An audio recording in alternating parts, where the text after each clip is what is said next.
दोस्तों नमस्कार। दोस्तों मैं सतवीर सिंह अपने यूट्यूब के भारत लिंक ग्लोबल चैनल पर आपका स्वागत करता हूं। दोस्तों अब जब जगदीप धनखड़ जी पूर्व राष्ट्रपति हो चुके हैं, तो अब सवाल ये उत्पन्न होता है कि अगले उपराष्ट्रपति कौन होंगे। वैसे तो नियम ये है दोस्तों कि जब तक अगले राष्ट्रपति उपराष्ट्रपति का चुनाव नहीं होता तब तक कार्यकारी उपराष्ट्रपति के रूप में जगदीप धनखड़ जी ही काम करते रहेंगे। लेकिन उपराष्ट्रपति चुनाव के लिए कोई समय सीमा भी नहीं है।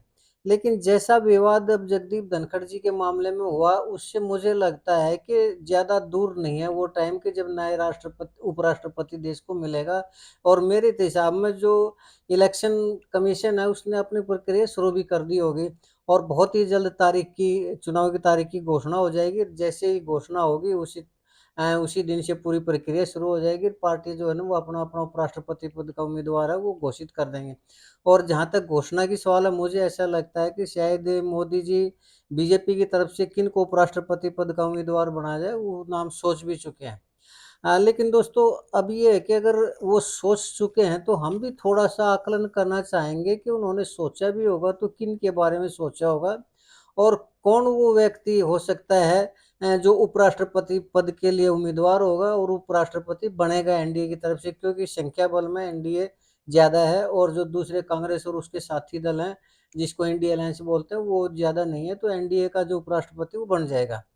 तो उसमें दोस्तों अगर थोड़ा-सा हम आकलन करना चाहें आदमियों के बारे में कि किसकी संभावना है उपराष्ट्रपति बनने की, तो हम इसमें थोड़ा-सा शुरुआत से ही वो करना चाहेंगे कि पहली बात तो ये है कि बीजेपी के जो 2 घटक दल हैं, वो सहयोगी दल हैं, वो ये चाहेंगे कि उनके दल से उपराष्ट्रपति का पद का उम्मीदवार हो और चुना जाए। और ये जो 2 घटक दल हैं दोस्तों, ये हैं जनता दल यूनाइटेड यानी नीतीश बाबू जी की वो पार्टी है और दूसरी तेलुगु देशम पार्टी यानी चंद्रबाबू नायडू जी की। तो चंद्रबाबू नायडू जी ये चाहेंगे कि मेरी पार्टी से उपराष्ट्रपति और नीतीश कुमार जी ये चाहेंगे कि मेरी पार्टी से हो। हालाँकि उसकी पार्टी के जो और नेता हैं उन्होंने तो ये डिमांड की है कि नीतीश कुमार को ही उपराष्ट्रपति बनाया जाए, क्योंकि उनकी सोच ये है कि अगर आप उपराष्ट्रपति होंगे तो अगले राष्ट्रपति के लिए भी अ, उनको उम्मीदवार बनाया जा सकता है और वो देश के अगले राष्ट्रपति बन सकते हैं। लेकिन दोस्तों ये संभावना मुझे नहीं लगती। क्यों नहीं लगती? कि पहली बात तो ये है कि नीतीश कुमार जी आज की राजनीति के सबसे बड़े पलटूराम हैं। उनका ये भरोसा ही नहीं है कि आज वो मोदी जी के साथ हैं, तो कल वो लालू प्रसाद यादव जी के साथ या किसी और के साथ ना हो जाएँ और 2 मिनट में मोदी जी की पार्टी को सहयोगी दल के रूप में छोड़ देंगे और अगले ही दिन वो वापस भी आ सकते हैं। तो ऐसे व्यक्ति को जो विश्वसनीय है ही नहीं, उसको इस पद का उम्मीदवार मेरे हिसाब में बनाना बहुत बड़ी मूर्खता होगी। और रही बात ये चंद्रबाबू नायडू जी की भी, तो चंद्रबाबू नायडू जी 2014 से लेकर 2019 तक बीजेपी के सहयोगी तो थे। लेकिन 2019 में उन्होंने अलग चुनाव लड़ा था और 2024 में वो फिर आ गए हैं, तो उनके बारे में भी ये है कि वो विश्वसनीय आदमी नहीं है और अगर कभी वक़्त आया तो ज़रूरी नहीं कि वो एनडीए का साथ दें या मोदी जी का साथ दें। तो अब दोस्तों फिर कि ये बारी आती है कि फिर कौन बने, तो सबसे पहली बात तो ये है कि मोदी जी है ना, वो अपनी पार्टी के किसी कार्यकर्ता को चाहेंगे कि वो उनकी पार्टी से बने और जिनके पास प्रशासनिक अनुभव भी हो। और इससे पहले मैं जैसे ये सतपाल मलिक जी का और जगदीप धनखड़ जी का जो अनुभव रहा है और ये दोनों ही नेता हैं, ये दूसरी पार्टियों से आए थे, तो मेरा आकलन ये है कि दूसरी पार्टी से आया हुआ नेता तो कोई उपराष्ट्रपति पद का उम्मीदवार नहीं होगा एनडीए की तरफ से यानी मोदी जी की तरफ से। तो ऐसा उम्मीदवार होगा जो आरएसएस की विचारधारा का और शुरू से बीजेपी के कार्यकर्ता रहा हो। तो ऐसे में जो 2 नाम हैं वो उछल रहे हैं और वो 2 नाम उछल रहे हैं, तो कर्नाटक के गवर्नर हैं थावरचंद गहलोत जी है उनका नाम शायद, और दूसरे हैं सिक्किम के गवर्नर ओम माथुर जी। तो इनका ओम माथुर जी और थावरचंद गहलोत जी की संभावना हो सकती है और इनके नामों की आजकल चर्चा भी चल रही है। लेकिन अगर इन नामों के ऊपर जो घटक दल है वो किसी भी रूप में खुश नहीं होते और उनको मना करते हैं और ये कहते हैं कि हमारे सहयोगी दल से ही कोई न कोई उसका उपराष्ट्रपति पद का उम्मीदवार हो, तो उसमें हरिवंश नारायण सिंह जी हैं जो वर्तमान में उपसभापति है, उनके नाम पर विचार कर सकता है एनडीए।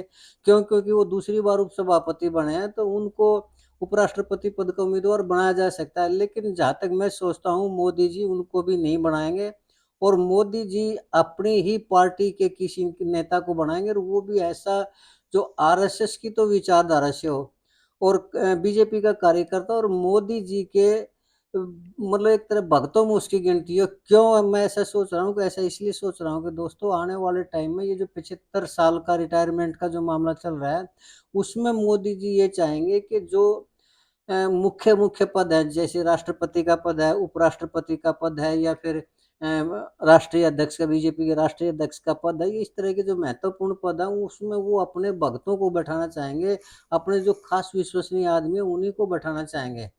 तो उनमें से कोई ऐसा आदमी हो जो बिल्कुल उनकी उम्मीदों के ऊपर खरा उतरे। वैसे तो हर बार जब भी चुनाव हुए हैं, मोदी जी ने किसी ऐसे नाम का की घोषणा की है जो कोई भी आदमी कल्पना तक नहीं कर सकता कि ये आदमी उम्मीदवार हो सकता है। और इसका 2 बार प्रमाण राष्ट्रपति के पद के जो उम्मीदवार, उनमें भी पिछली बार जो राष्ट्रपति थे रामनाथ कोविंद जी थे, किसी ने भी नहीं सोचा था कि रामनाथ जी राष्ट्रपति बन सकते हैं, वो उम्मीदवार भी हो सकते हैं।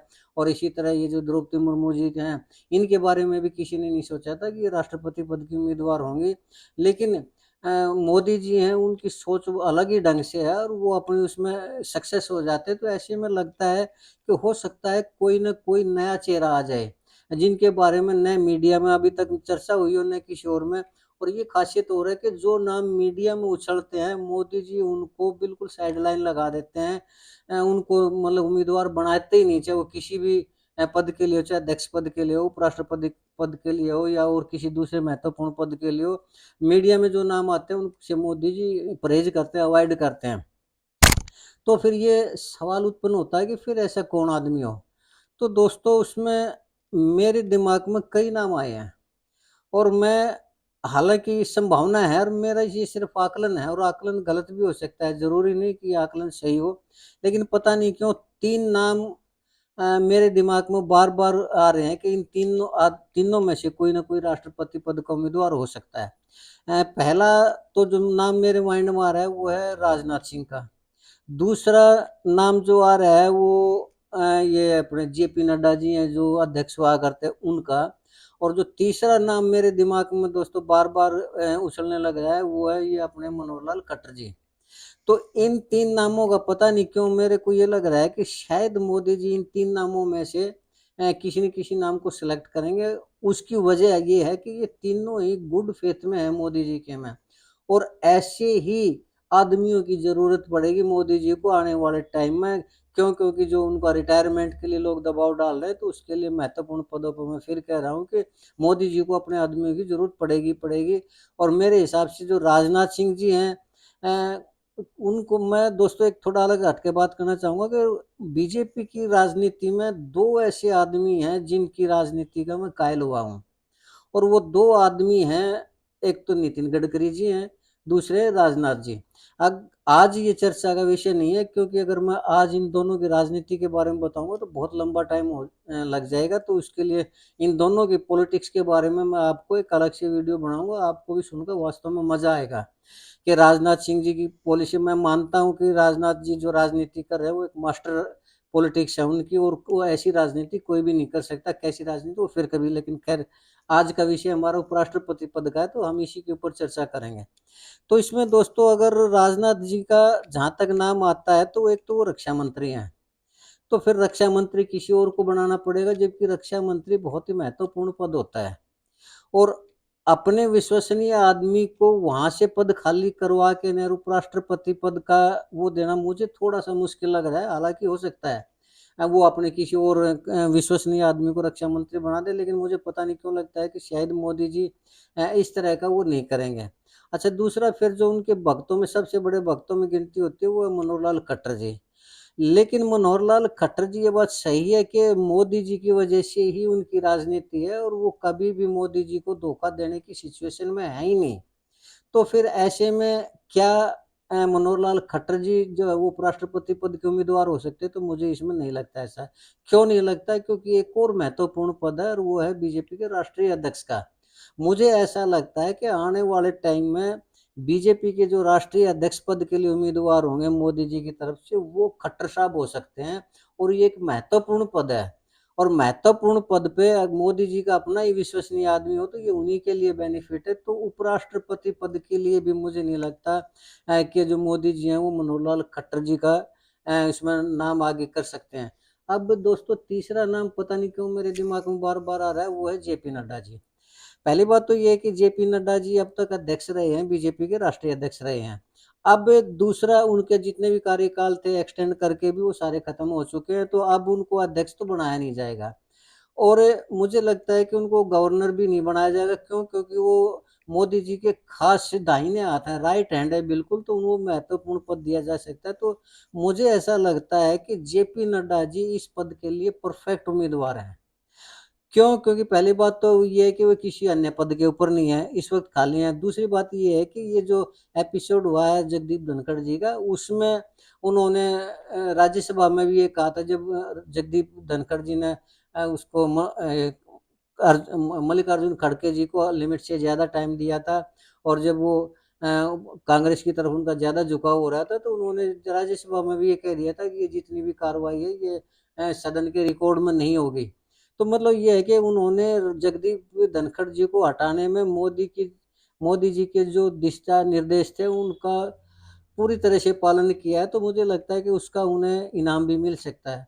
तो मेरा अपना नज़रिया ये है दोस्तों कि शायद एनडीए की तरफ से जो मोदी जी के उम्मीदवार होंगे वो जेपी नड्डा जी होंगे, और जेपी नड्डा जी ही शायद उपराष्ट्रपति पद की मेरे आकलन के हिसाब से संभावना है। बाकी ये दोस्तों मोदी जी के दिमाग का किसी को पता नहीं, अचानक से ऐसा नाम ले आते हैं जिसकी कोई कल्पना भी नहीं कर सकता है।